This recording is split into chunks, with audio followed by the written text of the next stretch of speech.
everyone, welcome back to the Spotlight podcast. I'm your host, Runoff Bacon, and we've got a big old weekend ahead of us this weekend. It's a huge one. Two big games, which we'll get straight into. First of all, I'd just like to welcome non-league Zach. What an honour. Welcome aboard, buddy. Well, thank you, mate. It's a privilege to be here. Very happy to get on, and looking forward to talking about this weekend. Yeah, so we'll dive straight in. We won't dilly-dally around. First of all, before we get on to the weekend stuff, I was just hoping to ask you a lot about the your content creation and how that all comes about. So how did you get into it? How did you get into TikTok and YouTube and all that jazz? Well, it's a really long story. I could go back my whole life story about it, but it was kind of I was 12 or 13 and I was really into non-league, still am, and I was like, I want to make videos of this, and I always kind of wanted to be a content creator, show my face and doing that, but I was still quite young, so I tried little bits, but no one really took it that seriously, obviously. So I started just filming the games in 2023. I made highlights of them. I got used to how to edit and stuff, and then I kept just building that up, and I was doing that for a long time. And then I think in 2024 I started doing proper videos with my face in it and talking, and it was scary, but then it started doing okay, and I've kind of just been trying to be as consistent as possible with it since then. And I was doing all right, but it was about this time last year, well, more like end of May time, I decided I'm going to properly take this seriously and see where it goes. And it's been a good year. I've kind of focused. I've kind of shifted from posting, because I used to post these non-league clips of the games onto TikTok and all that. And I was just posting one clip a day, not really thinking about it, of a game that I'd filmed. And I'm like, why is this not going viral? Why is this not doing that? And then I realised I needed to build things up. And I started learning more about content and stuff. And eventually I shifted more into non-league fact videos, and then kind of more into skits, and then more into life stuff and vlogs of football and that, and just kind of building it from there. Just really enjoying making videos and seeing where it takes me. That's great, and it's taken you quite a long way. So of course, when did you feel like it really started to take off then? Well, I'd argue I still don't think it's properly taken off yet to the level that I want it to.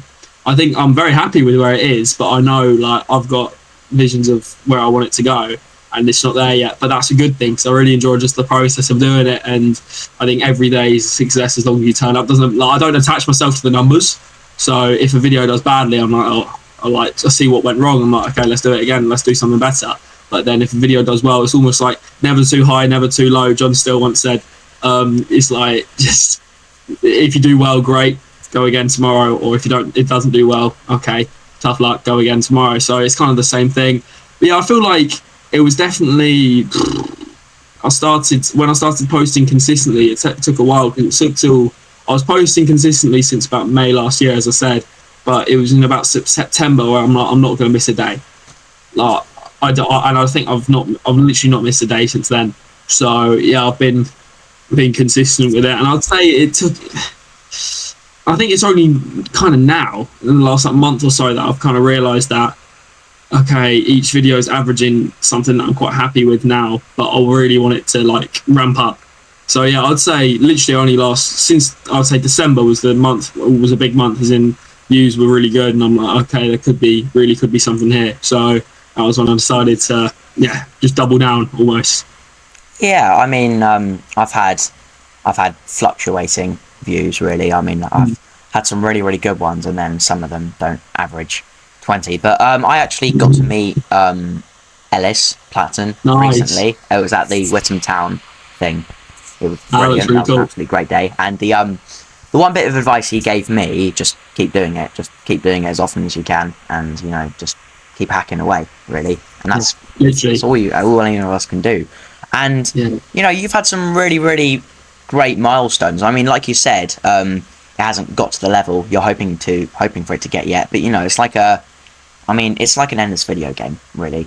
Yeah. You can never complete it. You just have to keep on going with it. But one of the this is one of the best things.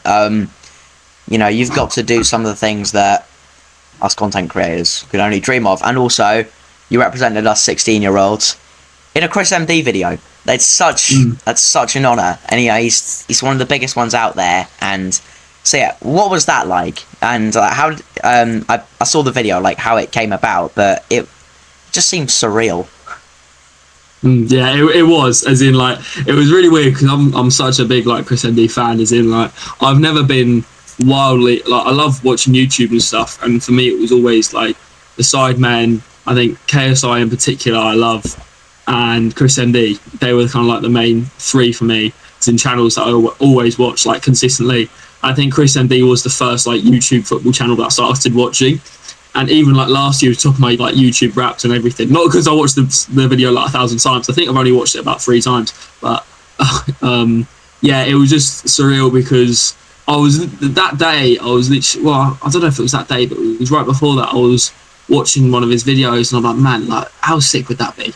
As in, just thinking, how cool would that be to be on one of his videos? And I don't know if it was fate or anything like that, but it was a random like Thursday night in August or something like that. I was on a call with one of my mates. It was like midnight, and I was just scrolling through Twitter, and I saw at like 10:50 or 11 p.m, really late at night, he posted that he's looking for people to be in his video. And normally I just see that and I just pass it by because obviously I was 16 at the time. I'm only 17 now. So I was like, I looked at that and I'm like, I'm curious, but I'm not going to be in it. Like, it can't be me. And then when I saw 16 to 40, he was looking for a 16-year-old, and I'm like, oh, I can't pass this by. As in, that's a huge chance. And also, what my thinking was, like, if I just get an application in early, and if it's good enough, I think I've got a good shot. And also, as much as like there's loads of 16-year-olds out there who'd love to be in the video, I also thought if I can say it and show myself in a way that makes me really stand out, which I knew I could do, I'm like, I've got a chance. So literally, I hung up on my mate. I'm like, sorry, I got to go. And I like quickly filmed like a video, like saying, and I read through this criteria about what it was after, and I was like, hit what mark after mark. And yeah, I applied at like 1 a.m, sent it through, and then I didn't hear anything for like a week. And I was like, I spent the whole week, I'm on edge. And by the 7th day, I was getting quite frustrated. So I'm like, it's not happened, does it? Like, because I didn't know if you didn't get invited, then that I thought they'd contact you saying, oh yeah, we didn't take you. But then I don't know, I thought there's a chance you may just get left in the dark. And I knew the date of filming, so I'm like, if it gets to that point and I've not heard anything, then I know I'm not in there. But yeah, I was filming at Barton, some skits, and I literally just been dropped off there. And I remember I was setting my tripod up and put my phone on the tripod, and then I got an email through from like a Chris MD email, and read the first line, and it was subject was the video title, and it says, "We're delighted to confirm." And as soon as I saw that, I'm like, I literally just started running around. I'm like, come on! I was loving that because again, I'm just such a big Chris MD fan, and again, it was just like a crazy thing for me. And yeah, I just feel like it obviously it's not like the pinnacle for me; it's the start. But yeah, I'm just such a big like fan of it, and I was thinking, how cool is that going to be? And I literally told no one, so I told my like mum and dad. And first of all, I told my dad, and I'm like, oh dad, I got into this video, and he was like, oh, is it in London? I'm like, yeah. He's like, oh, do you really have to go? And I said, I'll win 10 grand if I win it. He's like, right, when do we need to be there? Let's go. Let's out. But yeah, obviously, I don't really care about winning it. Like, having 10 grand, don't get me wrong, that'd have been awesome. But I think for me, just the experience of being there and kind of rubbing shoulders with all those big creators was all I needed. And yeah, the whole day was mad. As in, you got to the pitch, and then there's just all the different creators there, and it's just surreal. And it was just not even just the creators, but the people there. Everyone there was lovely. His team were amazing. Yeah, just surreal is the only way I describe it. Surreal, because I had GCSE results day the day before, and I got in the car, and my mum's like, "Go on, open them up," and I just didn't care. I'm like, right, I'm just locked in for tomorrow. I'm like, just thinking about it. I'm like, yeah, no, pass. All right, let's go. And then math came in clutch. Yeah, it literally. It was so weird. As in, like thinking about it, you stood like right there, and it's these people that you feel like you know because you've watched them for so long, but they've got like no idea who you are. But again, it was just getting to talk to them really and seeing what they're like. And they're all lovely. So yeah, I couldn't speak highly enough of them and the experience and Chris and the team. It was just really, really good. Oh god, yeah. When you now you've brought up GCSE. So one thing, because I've got mine starting in May, starting on the 7th of May. This is actually just a bit of personal advice, going completely off topic here. I've sort of been recently I've been taking a bit of a step back from making stuff on YouTube, just to, you know, because I've been just, I want to get these done. I want to get those results. But you know, I still want to do this because I like this. I get to interview people like you, and you know, thank you. yeah, of course, great people. But you know, like, I still want to get those.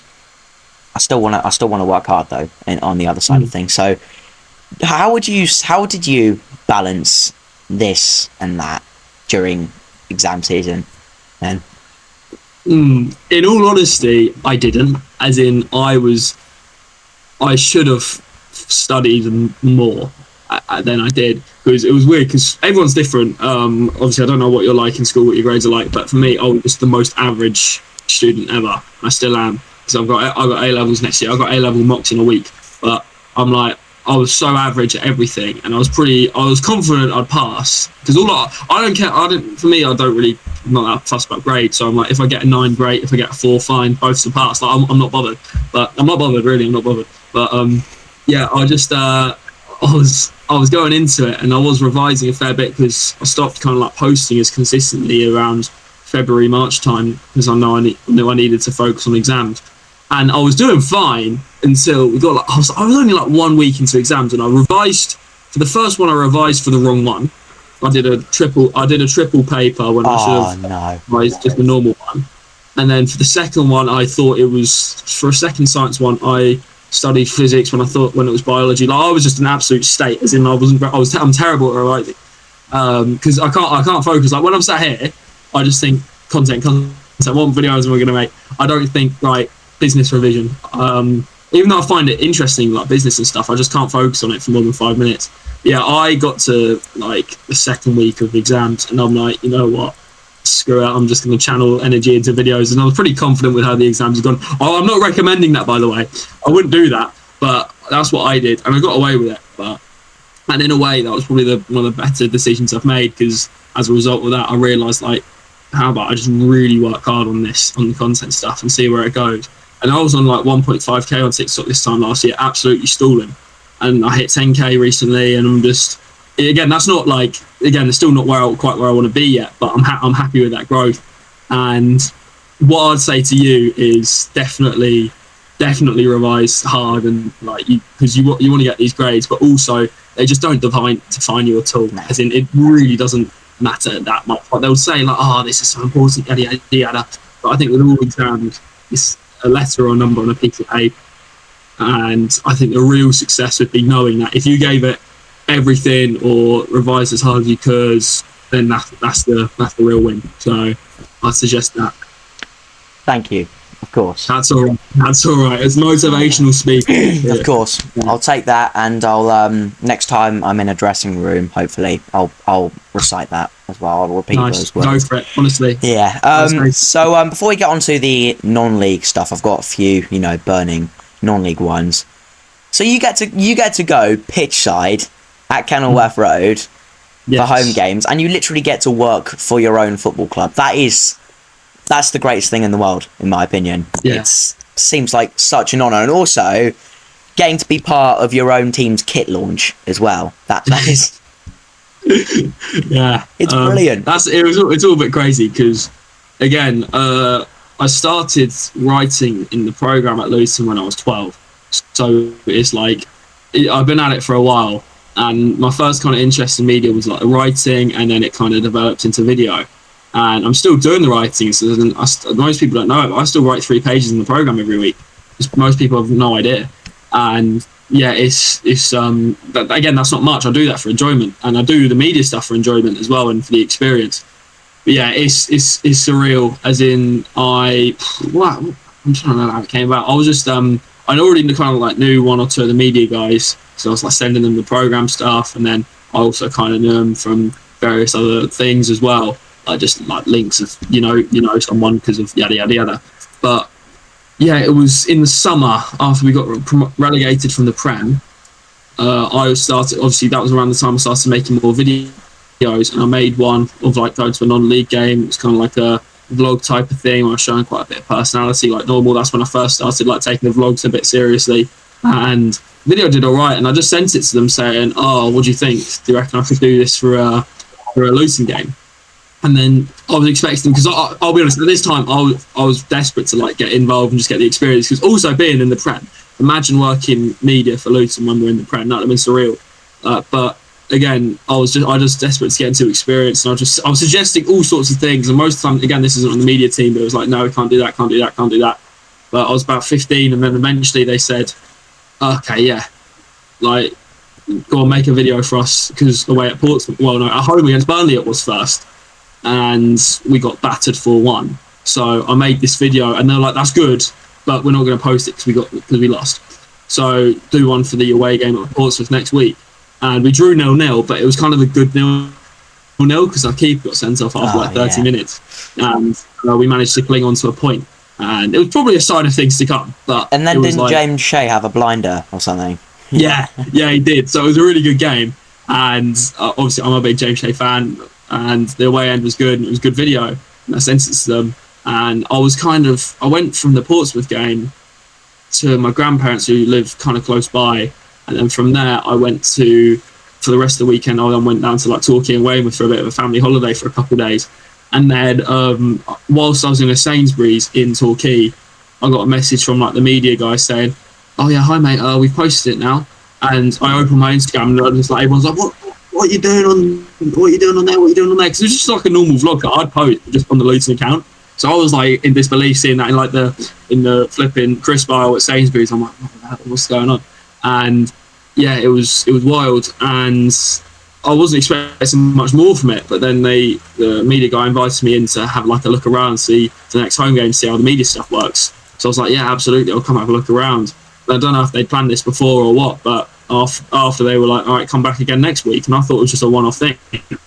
And then before I knew it, I was there like every single home game doing stuff, which is really cool. And it's wild, as in, like, I used to just only be in one area of the ground because that's where my season ticket was. But then I was like walking all around the ground, meeting loads of really cool people, doing cool stuff. And it was surreal. And then, yeah, I feel like waffling, but about the content, the kit launch last week, well, not last year, sorry. It was really weird how it came about, because again, I've been like, by this point I was on the media team for about a year, and I made quite a few videos to the TikTok and stuff, and we've been relegated again. So a lot of the fans were like, they're miserable. And we're doing a kit launch, and we're doing this really cool video. Like, this was probably our best kit launch ever, as in terms of how we did it, because we used to just post a picture of the players in it. So we got loads of fans in. It was really cool, and I was invited down to make content. So I had like a couple of videos we made, and I did make one, and it did quite well. And yeah, then he rang me before, and he said like, "Oh, we might get you to like be like the test dummy almost," because each person had like, there was like a process. They had to do like a quick interview, then they did the photos, then they did the videos, and they had to do some more photos. So they're like, "How about you're the test dummy for the videos and photos quickly?" So I was like, "Yeah, fine." So I put on the shirt, took a load of photos and videos and that. And then they said, yeah, well, they showed me it after, and they're like, "Actually, these are pretty cool. We'll use these." And I was like, "Oh, man, that's sick." And this time I'm like, I'm not telling my mum or my dad or anyone. Like, I didn't tell anyone because I wanted it to be kit release. Then they're like, what are you doing there? So yeah, it was cool because it was, I'm pretty sure it was the day after year 11 like prom. And I'm not that bothered about prom. I don't really care. But I thought it would have been cool. Imagine if it got posted. That would have been sick. But no, it was the next morning, and I woke up and I saw it, and I'm like, yeah, that's cool. So yeah, it was a good experience. But again, I'm not that fussed about that. But it was cool because I got to pretend to be a model for a day. So that was amazing. Well, fair enough. Yeah, speaking of the subject of kit, I've actually got a bit of a funny story here. So basically, my cousin is a Luton fan. He's actually the one who's got us tickets for next Sunday. Nice. And basically, he's given us 2 of these. And nice. Yeah. So the story behind this, basically, the same cousin, he used to be neighbours with Lamine Fane. No Yeah, way. it's crazy. It's an absolutely crazy story. And before he left to go to Italy, now I think it is. Yeah, Yeah, he's at Pescara, I he think. just donated him. He just gave him a bunch of shirts, and also sold a bunch of furniture for a bit of an unreasonable amount. Oh wow, Yeah. So yeah, this is indirectly donated by a former Luton player. So, that's Lamine, very in cool. the very, very unlikely event that you're watching this, thank you very much. Shout out Lamine. This is a really, really nice kit, and I'm looking forward to wearing it ahead of next Sunday. It's going to be a good day. Nah, that's It's going to awesome. be Oh, that's so a cool. really good I was just day. saying he left. He was good for Yeah, us. yeah, he was brilliant. I thought he was brilliant, and also not only that, but I also used to always think that he had one of the best names of any Oh, footballer no, I've ever yeah. heard. Yeah. I know. So yeah, big up It Lamine was, Funny. yeah, So a lot yeah, of people mispronounce that. yeah. So into the non-league stuff. Before we get on to the before I'm really hoping to ask you about your recent debut in goal. Josh Keeley's got some competition ahead of Sunday, does he? Yeah. Yeah, he does. He does. But it's the result on Sunday that I think made us all sad, and it was not what we want. It's not. I don't think it's what any of us wanted at all. Royal Oak 1, Nag's Head 2. The Nag's Head and that Snake Winnie advance into the Sheffield Imperial Cup semi-final. Royal Oak crash out in the last 8. It was a sad day for football. Sad day. Very, very sad day. And, I feel bad for Tommy, of course. He missed the second penalty, but I was just thinking to myself at the same time, you shouldn't have him on 2 penalties at once. I mean, yes, he scored the first one, but, I'd have put Wiley on it, personally. Yeah. Steve, Paul, Bob, commiserations, guys. It's Tough times. Yeah, it's a very, very, very sad times. And, just hopefully when he scores an own goal in the semi-final or something. That would really make everything worth it, wouldn't it? I'd say you should let Bob take the last pen. Oh, yes. I mean, then again, it wouldn't. If you did that, it just wouldn't be fair on the keeper, because no keeper in the world would save it. No, at all. Exactly, the keeper wouldn't stand a chance with the poor guy. But yeah, seriously, in a more serious note, on the subject of Royal Oak, I think it's a great thing what Chris McClure has been doing with them. It's giving those young lads an audience, and also it's giving grassroots football, just like what you do so well. You give grassroots football an audience, and he's doing that just as well. So big up Bracknell. And big up Bracknell, yeah, he's doing a great job. It's really cool to follow as well. So yeah, he's smashing it. So your debut in goal, it seemed like it seemed like you were doing okay. It was unlucky to concede 2 after being 2-0 up, but it seemed good. It seemed fun what you were doing. And so how did that come about then? Yeah, it's weird because I kind of played for that Shefford's team for a long time, as in from when I was young. But when I was 15, I decided to stop because I wanted to focus on content and stuff, and I had a lot more stuff. And to be honest, I just didn't like training at all, and I still don't. So yeah, I was like, I'm gonna take a step back, and it also got quite serious, and I'm like, I don't know if I want that. And yeah, I've been registered these last 2 years, just in case you need me. But then this season, the under 18s team have called me up a couple of times. I've played, and the reserves have called me. That was actually my second game for the reserves. The first game I played, I dropped an absolute blind. I wish it was recorded, but it wasn't. And my dad wasn't there. I got lifted the game. No one from my family was there to witness it, which was annoying. But I actually played really well. And yeah, this one was cool. As in, again, I just got a message saying, keeper, we don't have a keeper for this. They've had a really rough season. They're bossing the league, and going into that game, they'd lost their last 17 in a row. Ugh. And I know, and it's good group of lads and everything like that. So it's a real shame to see. And, yeah, I'd played only one of those games, but if I could, I'd play every game. But they play Saturdays at 2 p.m, which doesn't quite work for me. So yeah, I just got the call up, and I was like, yeah, I'll come play. And we're playing against a team that I know quite well, Biggleswade FC Reserves, and I know quite a few of their players from the first team, so I knew who to watch out for. And again, the boys smashed it, as in we played so well and deserved to win, 100% deserved to win. But yeah, it's frustrating for the last 2 goals. The pen was definitely a pen, and he slotted it. But that the second one I should have saved. But again, I was kind of clip bombing, made some decent saves. It was all right. But I'm playing again tonight. I've got another game for the reserves tonight. Come on. So it should be good. Hoping drop a blinder, and we'll see. And I like making videos of that because that was my first game of video I've made of me actually playing.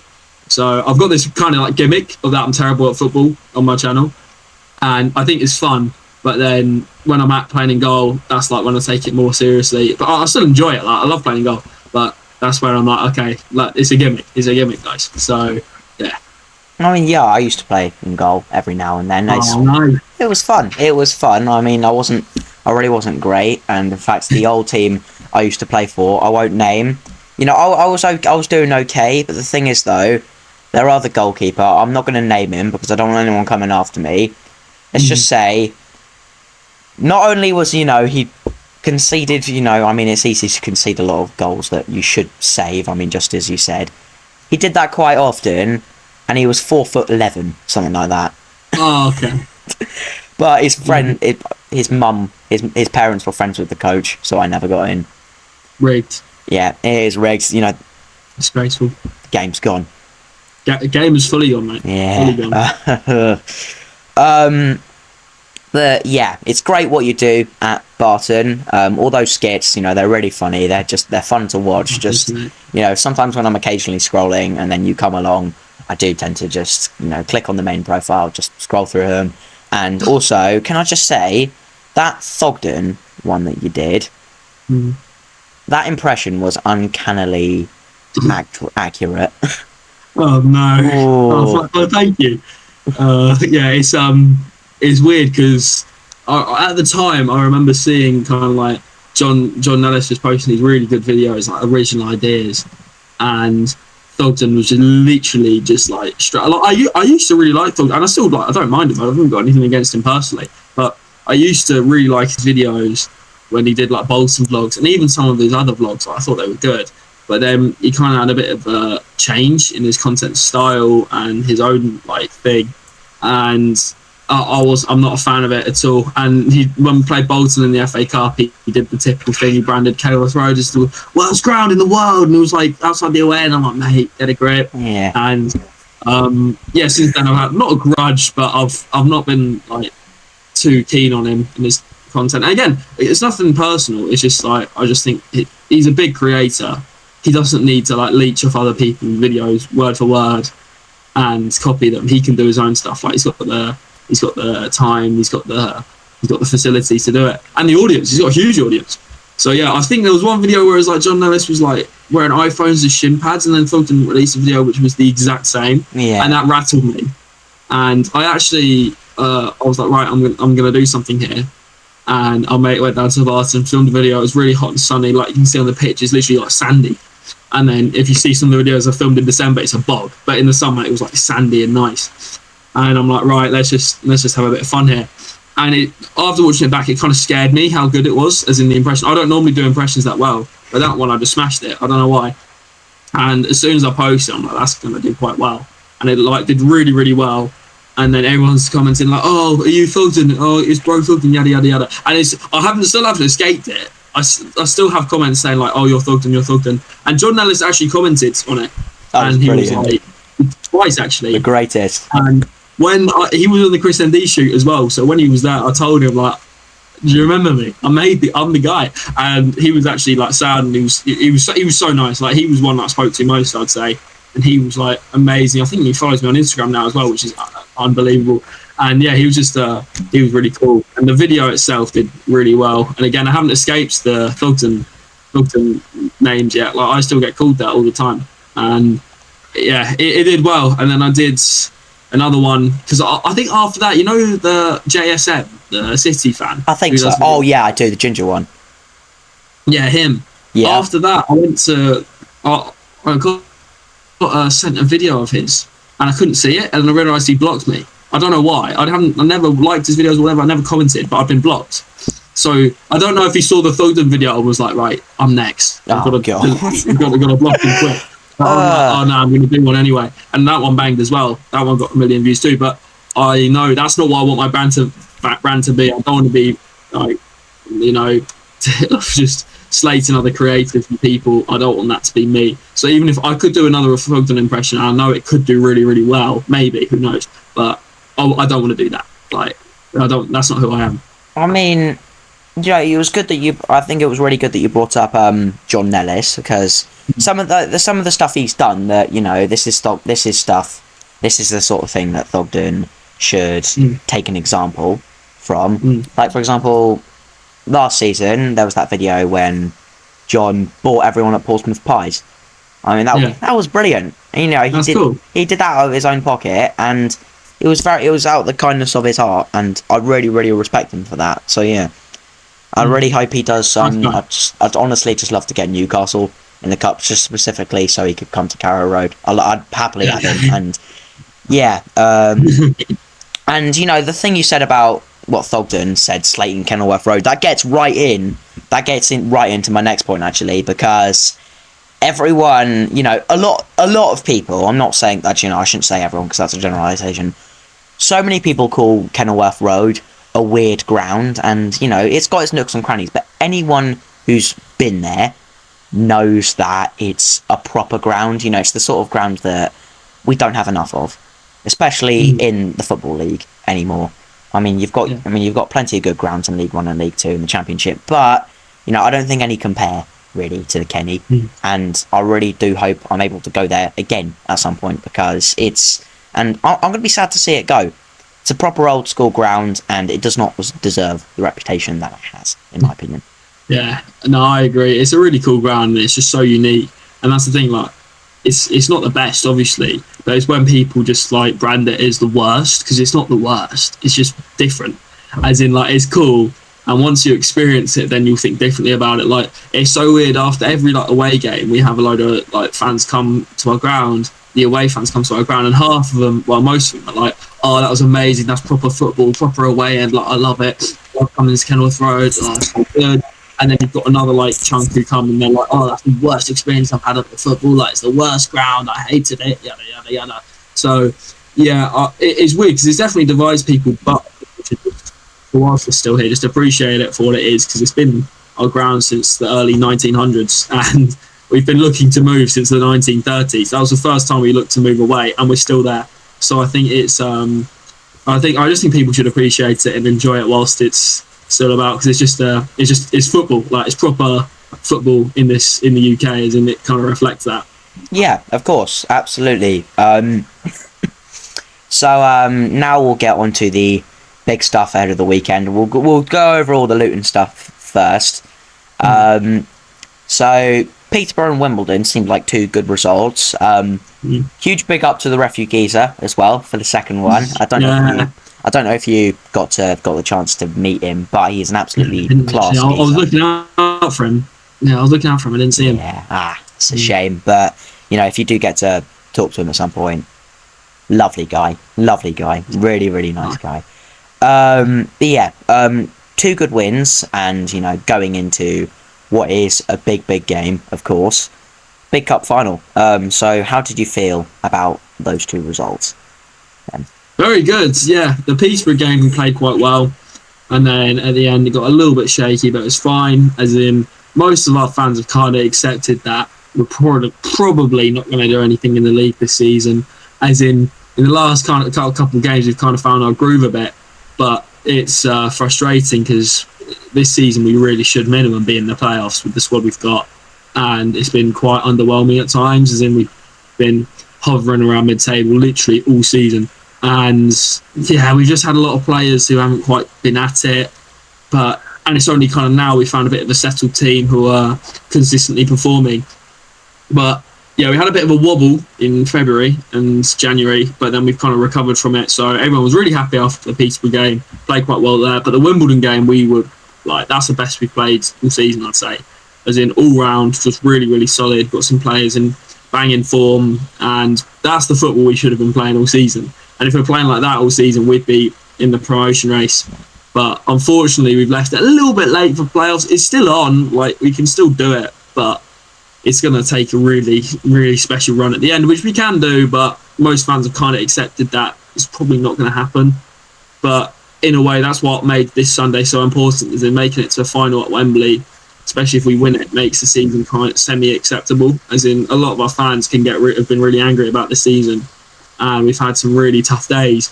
But a Wembley final, like, plus a decent end to the season, will make most fans think, okay, it wasn't as terrible as we thought it was. It wasn't that bad. Yeah, I mean, of course. I mean, no one can pass up. No one can pass up winning Wembley, of course. But the thing is, it's sort of a pattern that I have noticed with, the EFL trophy, which, by the way, I still don't agree with having under 21 sides in there.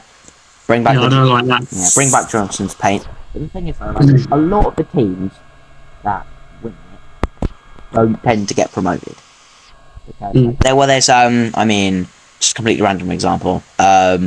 Peterborough won it a few years ago, and then they lost in the playoff semi-final to Oxford, and Sunderland won it back in 2021, and they didn't get promoted that season. So yeah, here's the real question. So, like, you said that playoffs could still be on, and you're only about 5 points off, I think, right? Yeah, well, I think it could be less than that, but it depends on games in hand and stuff, because I think Stevenage got a couple games in hand on everyone, but by the time they play their games in hand, we'll have actually a game in hand over them because of the final. So I think it's very much like, we'll see where this time next week before we play Northampton, we'll see where we are, and that'll be a really telling point to see where all the different teams around us are, because the chase could definitely be on. Yeah, of course. And yeah, so Stevenage have got a game in hand. Stockport have got a game in hand as well. Reading have played 42, which is a bit confusing, weird. But yeah, now we're on the topic of League One. I feel like, this is something that I just should mention because it deserves to be mentioned more than anything. Lincoln City. Yes. Wow. Lincoln are promoted to the Championship. Cannot wait to have them next season. It's going to be weird. I hope if Makama scores against them, I hope he doesn't celebrate out of respect. But I've spoken to a few of them, and they do find it quite weird they're going to be playing against him. So yeah, well done, Lincoln. Everyone thought that Cardiff were going to be the ones that would rain down on the league, but it's Lincoln. With less resources, less supply. This is the proper fairy tale in football, in my opinion. Definitely. It's great. Well done to everyone involved. It's great. Yeah, an amazing story. They got a really solid team, and they really remind me and a lot of Luton fans of the team we had when we went up from League One last time when we won the league. As in, they've gone on a massive unbeaten run like we did. They had a low budget like we did, but they just had a really solid team. And they've also got two of our star players from that season as well, so that probably reminds us as well. But yeah, they're just really good. As in, they're just a tough side to beat. Like, both times he played them, I was never super impressed by them, but they're really hard to just really hard to win against them because they've got solid defense, decent attack. Like, they'll punish you. When we played them at home, we went 2-0 down, and they hardly attacked. Their first two goals were their first two attacks. We brought it back. We probably should have won that game, but then there's just so many times where, as we can see, they're unbeaten since November or December or something like that. And yeah, they deserve it. They 100% deserve it, and I'm really happy for them because I think they'll give it a good go next season. And Lincoln are a good club, good people, and I'm looking forward to seeing them give it a go because I think they'll have a good shot at the Championship. Yeah, it's going to be brilliant, and I don't think that they'll go down. Personally, yeah. I mean, with teams like that, I mean, it's the same case with Bromley in League Two as well. They are bloody difficult to beat. They really are. So yeah, I'm looking forward to seeing them. They're going to be absolutely fantastic addition to the Championship, and so that's one half. That's one half of the dream complete. All that's needed now is for Tottenham to get relegated, and then we've got Tottenham Hotspur versus Lincoln City in a league game. That'd be amazing, wouldn't it? We need that.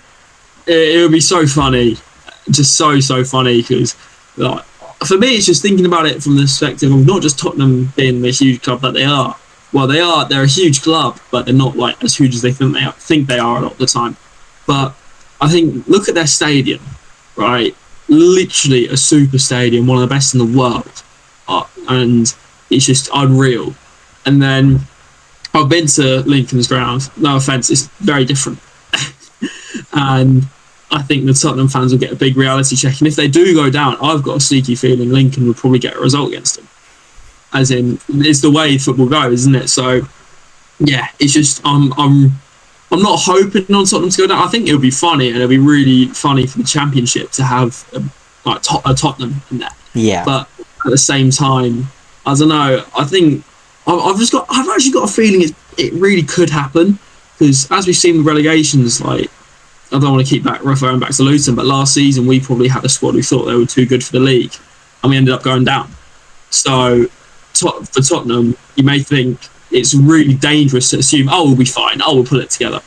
That's what you've seen it with, like, Sunderland when they went down twice. It's like you think, oh yeah, we've got a good team, we'll pull it together. It doesn't work like that. No. So I've got a feeling they're on a slippery slope. Yeah. And I'm worried for them, definitely. And I think probably at the moment, I don't think they'll stay up. I mean, look at the to be honest, I don't think they'll stay up, and the reason why, I mean, unless De Zerbi gets them working, which, to be honest, I don't think that throwing money at different managers ridiculously, and also just losing money on the top of the chance that you could be losing hundreds of millions next season via relegation, I don't think that's the solution. And the thing is, the other teams around them, West Ham, Nottingham Forest, who else? Leeds.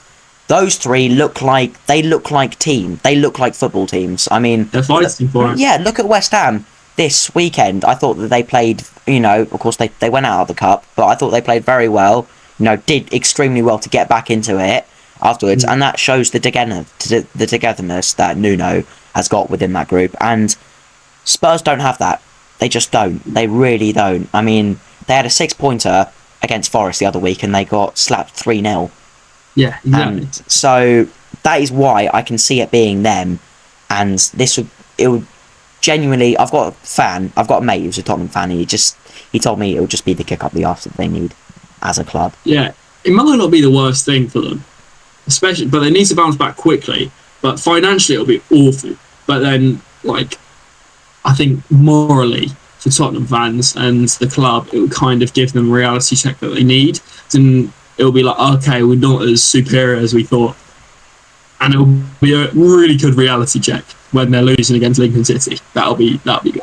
I mean, you might as well, if it does happen, you might as well just put that on the opening day at 12:30 in August. Oh yeah, for sure. Just by chance, it'll be at Lincoln opening day and Tottenham lose.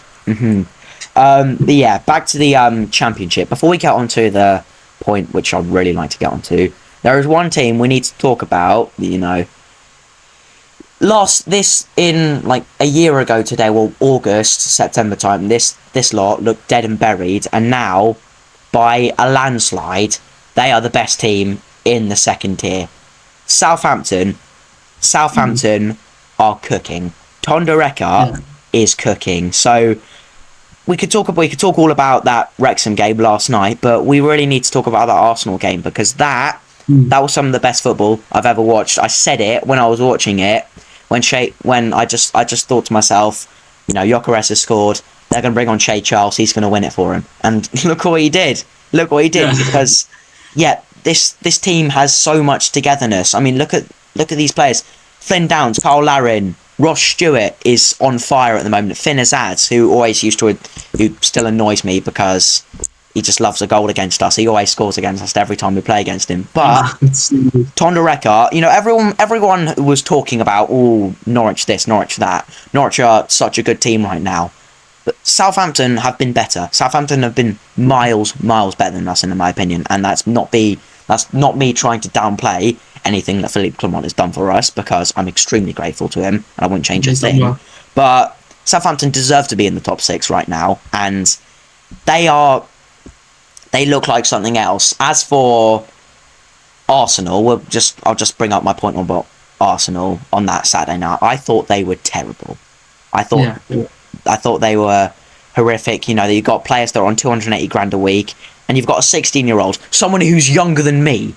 Max Dowman is younger than me, and he was better than Gyökeres. He was better than Martinelli. It's baffling. It was genuinely baffling, and you know, with that sort of momentum, you know, with how Man City are at the moment, I thought they were extremely good against Liverpool at the weekend. Played very well, played some excellent football. I can see him catching up. I can see them catching up. And so, yeah, Arteta's got to do something quickly with this lot, or what they wanted to be a quadruple is now turned into a double, and a double could very quickly turn into nothing. I mean, they got a good win against Sporting last night, but you know, Sporting will be asking questions in that second leg, I think. Yeah, it's weird with them, because for Arsenal, I think so much of it's a mentality problem. Because I also think not just the club but the fans, they've put so much like emphasis on the season quadruple. Like we want trophies and we're going to get them. And to be fair, for most of the season, they've looked like they're going to do it. And I think in the Prem, if they don't win the Prem this season, they're not going to do it. As in, like under Arteta, they're not going to do it. They're never going to have a better chance to win it. Because I don't think City have been all season. I don't think they've been great. They might be hitting a bit of a stride now, but really don't think they are. And for me, it's such a mentality thing, because they've kind of been branded as like bottlers now, and that's definitely, you can tell it's definitely playing on their minds, because you saw they played versus Southampton. Like, that's not a positive sign. And even last night, right, I didn't watch the game, but you look at Bayern, who they're probably going to be playing in the next rounds. I think or Bayern or Barca or whatever, you look at it or from that way, I don't think they'll win that. And whoever they play against, they might get to the final, but I wouldn't back them, because there's something in the back there that's just not a winning mentality in the team or in the fans. Like you can tell they're scared of being branded the bottlers, because you saw it after the Carabao Cup final. Like if they win that, I think they go on and win the Prem at least. But now I'm like, okay, they could be in a little bit of trouble, especially if they lose to City at the Etihad. Everything can change really quick. All it takes is a dropped result or two from Arsenal, and then suddenly bang, like City will be in there.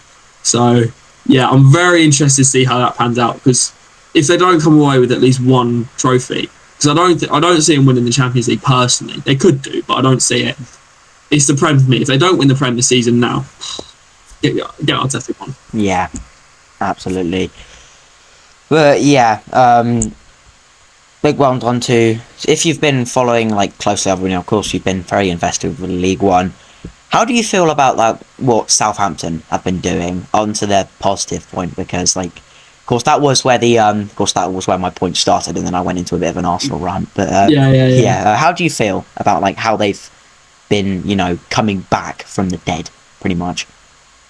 I'm very impressed. As in, I looked at their form yesterday after their win, and I think they're unbeaten in so long, and they're just winning. And they went from relegation in trouble to suddenly bang in the playoffs quite easily, and you probably put them down as favourites for the playoffs. As in, I'm really confident in them that if they get that form going, no team's going to want to play them in the playoffs. And again, I watched them v Arsenal the other night, and they're just impressive. And Ross Stewart's a great striker for the Championship. They've got a really great team all round. And yeah, I think they're probably the team that will go up in the playoffs, definitely. As in, if I was to back one team right now, I'd back them. But it just kind of reflects that no season is lost, even if you have a bad start. Like, you can really flip things around. Yeah, of course. And also another point, to the envy of the United Strand, they have won 5 games in a row. They have, yeah. Nice. Kill for the guy. Right, now, I'll get on to the point which, the other thing that's going on this weekend. Norwich City versus Ipswich Town. Ooh. The East Anglian derby, once again. And of course, this one, everyone likes to take the mick out of derbies like Norwich and Ipswich. Even Luton, Watford say, they're not proper derbies. Yes, they are. They mean so much to us. We hate them. They hate us. That's how it goes. But I don't know how closely you've been following, but this one just means that a little bit more because of one man. Yeah, Nunes. Yes. Yeah, that's Marcelino Nunes makes his return to Carrow Road. Now let's go all the way back to August when he was sold. Yes, we got 10 million. We got 10 million for him, and if we'd run out his contract, he would have left on a free. We would have got nothing for him, and he still would have joined Ipswich. But I'll reiterate this. I've said this so many times. You do not sell to your biggest rivals, let alone your most creatively gifted player. And yeah, we've got Pelle Madsen now, and he's been doing absolutely exceptionally. He scored 3 banging goals in the last 3 games. But you don't sell to your biggest rivals. And, you know, I'm glad we've got Madsen now. But, yeah. When was the last time someone crossed the divide between Luton and Watford? High profile, Rob really. Edwards? It really doesn't happen often. As in, we've had a couple of players who have had brief like stints at Watford. Like, I'm pretty sure Henry Lansbury did for a while, but like it's very brief. Like the only player I'd say that I can remember recently who's kind of played for both is Andre Gray. Ooh. As in he was like a big one. As in we had him in non-league and he was brilliant. He scored a load of goals to get us up, and he didn't move directly to Watford, but he moved to Brentford and then Burnley and then to Watford. And since then, that was like for all he did for us. Like most of our fans are like, nah, like we don't like him anymore. And yeah, we've played against him a couple of times since then, and he's not got a good reception at all. But I was very shocked when I saw it, because out of all teams to go to Ipswich, I think it just shows a bit of a lack of ambition and intent from Norwich. I know it's a good price tag, but at the end of the day, you can't. It's not the best look to sell probably your best player to your rivals. That's a terrible look. It's an awful look. It's a horrible look, and so it remains to be seen what sort of reception he's going to get on Saturday, and it's not going to be friendly.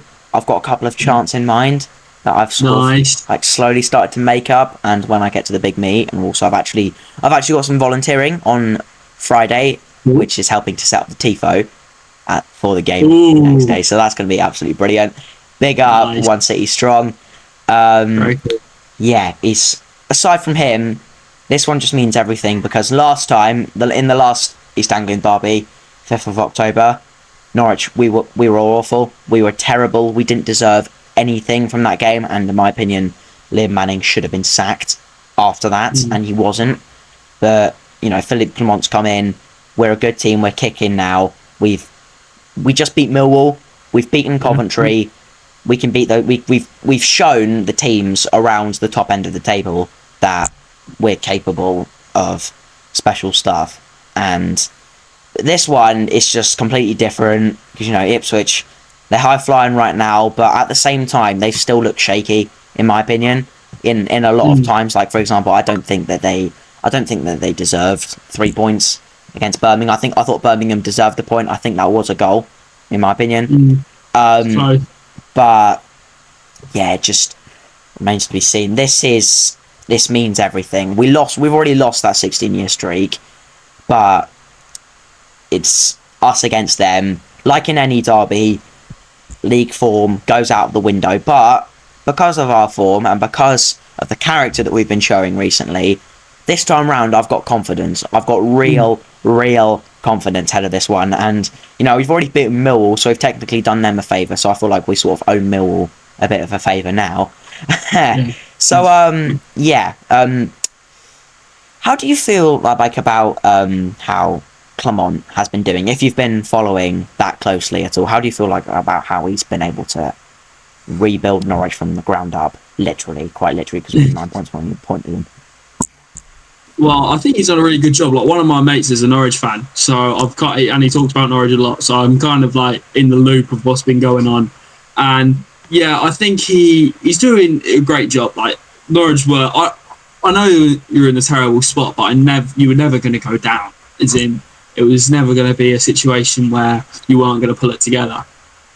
But it was a bad situation to be in, obviously, and you could have easily hired the wrong guy and things could have got worse.